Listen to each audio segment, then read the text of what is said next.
From the floor of the CME Group, this is Danny Riley on this Monday, April 19th. Hey, you know what? We've been looking for a little bit of a decline, and we got it. And you know what? Sometimes these declines come in the form of an event or something that happens within the marketplace, and that event, that happening, happened to be Goldman Sachs and them being charged by the SEC.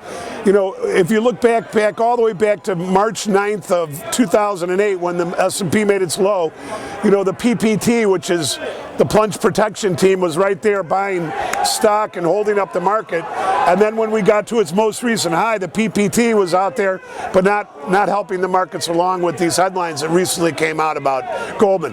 We're not here to make any, we're not here to make any claim about what this case is going to do moving forward. Goldman's a gigantic firm, and we're not going to be part of that. What we are going to do is we're going to focus on the index markets, which right now are down on the day. As far as the trade goes here, you know, we opened down, Sunday night we're down about 7.5 to 8 handles. And then as the story goes, you know, we always get this pre-open bounce. And well, this time we bounced. We opened down about 2 or 3 handles, and then we bounced. We didn't sell off. We rallied up to the 91 level, and then we sold off a couple times. But the market really had to retest that higher level that we hit out on Friday, which was above the 93 even level.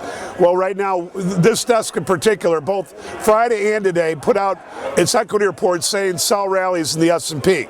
Now, the first part of the strength that we saw today was a little confusing, but it really isn't, because you know what we've learned, if we've learned anything about the S&P, it's that you can't sell these down opens. You have to let them breathe a little bit. You have to let them rally a little bit. You have to work out some of those weak shorts that were selling in Globex, and that's exactly what they did. Once they got up to the 93 level, we blipped down right away, and that was kind of an indication that maybe the markets were starting to trend back down a little bit.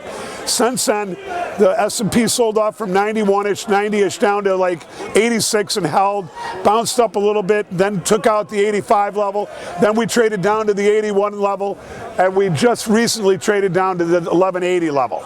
Now, you know what, the markets have been up for a long time. They've had a sustained rally, and we've had almost no really big corrections. Now, we don't really think that we're heading into a bear market, but really what this kind of speaks for itself. Goldman Sachs, a bank, a financial futures firm, you know, with everybody long financials into the rally, you know, and people starting to sell out the stock, that's gonna adversely affect the financials. And right now, the financials are down pretty good here this morning, and they're really leading things, along with crude oil, which was down 250, rallied a little bit, and then when the market started turning, the crude turned back down with it. You know what, the markets are in a well-deserved mode of profit taking now. You know, and we're not really sure how far down they go, but one of the things that Jason Carter and I looked at was first the 1150 level, and then underneath that was like the 1141, 1142 level, which is an objective that we think is achievable over the next 3 to 4 days. I know that sounds crazy. We're trading at the 1180 level, but if we get one good down day in here, we could be down at the 1150, 1141 isn't that far off. As far as volumes are concerned, we started out kind of quiet. You know, on the up move, the volumes were very, very thin and not adding up to much. But once the market started reversing, in came those sell programs, out came those sell stops, and bang, down we go.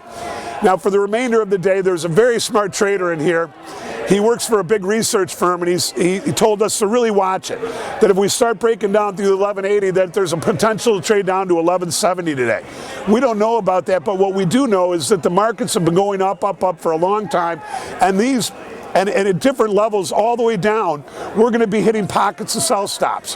When those sell stops get elected, they hit out the bids for the sell programs, and boom, that's what makes the market go down. As far as the volumes here, we came in with about 230,000 minis traded pre-open, and we've got about 1.3 million, so make that about 1.1 million. The total big contract volume is around 9,000, which is pretty good for this time of the day. Now, I want to go back to last Friday's volumes. You know, we've been very, very big about talking about, you know, how a sell-off really gets things going again. Well, over the last couple of weeks, as the market started making these higher highs, the volumes in the mini dipped and dipped and dipped. We were down under 1.5 million, almost under 1 million minis a day, and Friday's volume was 3.5 million minis. It speaks for itself. The market sells off, bang, in comes the volume. And as far as the big contract S&P did, they did 20,000, which is pretty good, but you know what? That's not a lot of meat for a big day like that.